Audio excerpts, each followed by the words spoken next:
everything was intriguing, even the pain, the whole thing. And I looked at it from an artist's point of view from the beginning, so the idea of people wearing my work and the process of paying to get it, it became magical in a way. I was very, very interested in the procedure. I didn't really plan on tattooing becoming a career. I just wanted to learn how to do it. I saw it as an artistic medium that was completely alien to me at the time. Paul Booth is known as the master of the macabre. Clients wait 3 years to have their bodies decorated with his demonic images. But Paul's first tattoo was inspired by a different kind of fear. I had my daughter when I was 19, and I got her name tattooed on me so I could kind of help. Thought it might help me deal with it. 19 years old, I kind of scared being a father, so I got her name tattooed on me as a friend suggested might help, and it made sense to me. That's it right there. Embarrassing as it is, my leopard skin around it. I'm an 80s boy. But yeah, this is, can almost still read her name, Tabitha Elise, and I got to carve the heart out and make it custom, you know. At 19, Paul was already a working artist. He had taught himself to airbrush, opened his own sign company, and was doing custom murals on vehicles.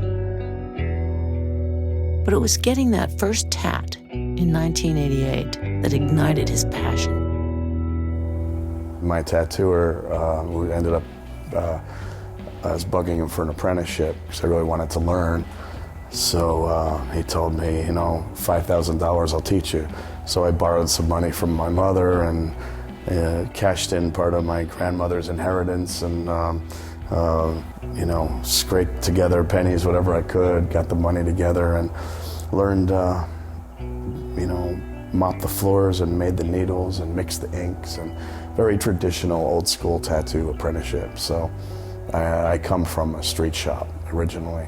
I was there 2.5 years, and it was after I left that I think I really went to school, because as I started traveling, I met more artists, you know, take all these things into account and start developing your own styles and techniques. And so now my approach is fairly unorthodox. I kind of have my own way of tattooing, and not only in my approach with the ritual that it is, but also my techniques are probably a bit unique.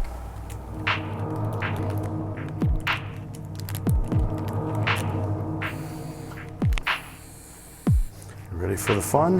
Yes, I am. Just 3 years later, Paul won Best Tattoo at one of the country's biggest tattoo conventions, and his legend started to grow. In 2002, Rolling Stone magazine called him the new king of rock tattoos. Finally, in 2006, he opened The Last Rites in New York City, bringing his signature style to the biggest stage. My techniques are more of a rendering. It's almost like rubbing charcoals on paper, you know, but you know, there's limitations as far as, you know, the skin. There's certain rules, you know, but number one is the image has to look good in 5 or 10 years, you know, so you have to do a tattoo with levels of contrast and that are high enough so that as a tattoo ages, it's still going to look good. Because the way I was taught was, if it doesn't look good in 10 years, it's not a tattoo. No matter how good an artist you are, if you're not following the laws of nature, like the aging of tattoo and the way ink works in the skin, then you can't really call yourself a tattooer. It's Paul's flair for the frightening that makes his work stand out. His clients pay $400 an hour to sit in his chair. His unsettling and aggressive tats are now sought after by some of the biggest names in metal: Slayer, Slipknot, and Mudvayne, to name a few. But it's not just about the art. Clients also pay to have Paul poke around in their psyche. My consultations tend to be almost like psychotherapy sessions. I have to get in their head to figure out what is the best art for them, and to do that I need to get their trust. So a lot of times I use techniques like give them some things in my life that relate to what they're dealing with. What I really do enjoy, though, is like when there's some purpose to achieve other than just a scary face. I like to kind of have some depth to it and some meaning and something symbolic that has substance, After 24 years of tattooing, it's kind of nice to be able to feel like there's something more to it than another scary picture. That's what keeps me from burning out. There's only so many ways you can draw a scary guy. And portraying the dark side of life is not just a form of expression. It's also the place he's most comfortable.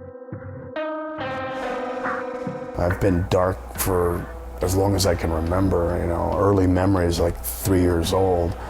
The things that stick with me are the dark ones, Happy moments are fleeting for me. I try and memorize them when they occur so I can reflect back on them, but they drift away just out of reach, But like dark moments in my life are like ingrained in my gut, And I just seem to be geared towards that.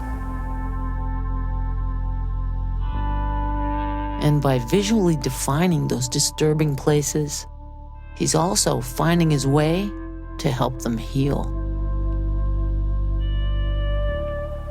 I've dug so deep into the dark that I've come out the other side.